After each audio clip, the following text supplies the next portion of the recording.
Yes.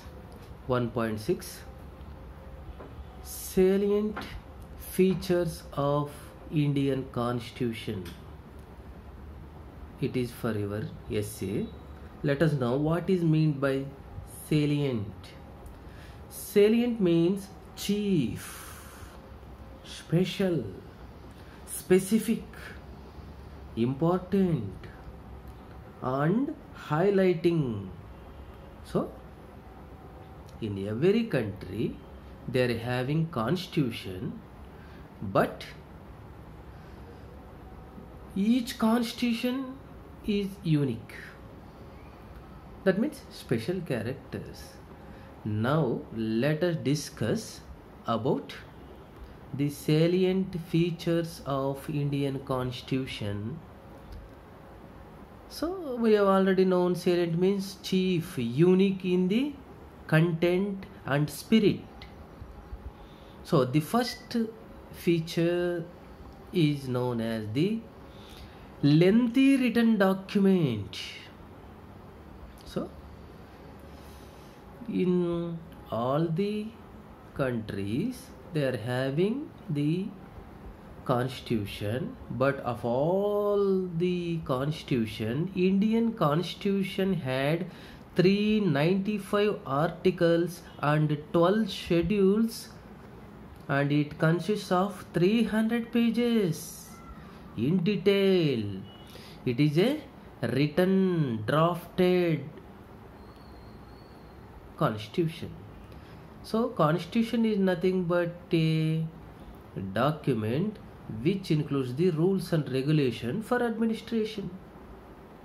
So Indian Constitution is a lengthy written document with 300 pages with 395 articles and 12 schedules.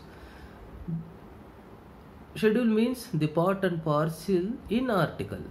For example, in USA they are having only 7 articles and 3 pages. Their constitution contains only 3 pages and 7 articles.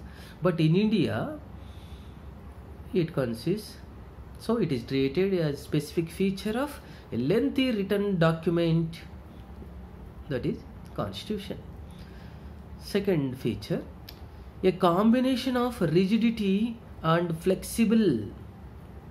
So now let us know what is meant by flexible and what is rigidity.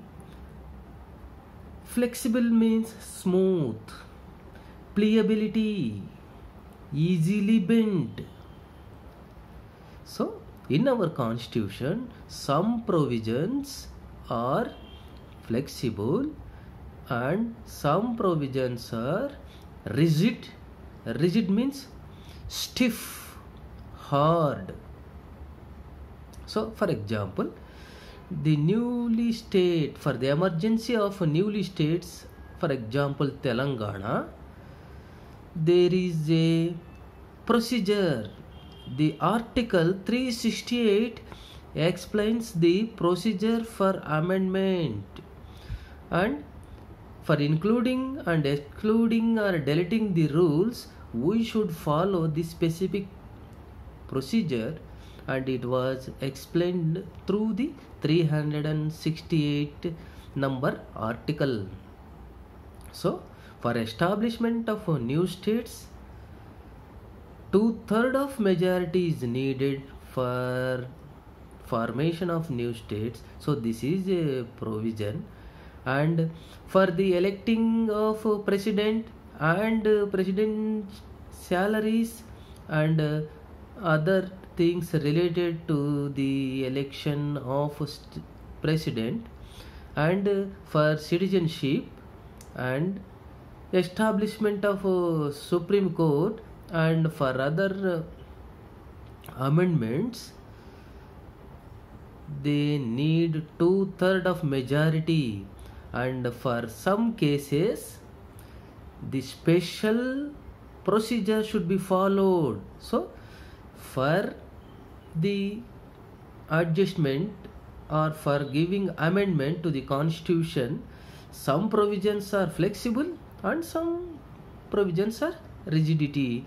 And for example, the directive principles of state policy, etc., and parliament rectification, and for the fundamental rights we need the special majority for amendment. So in the same way, for making laws pertaining to the lists,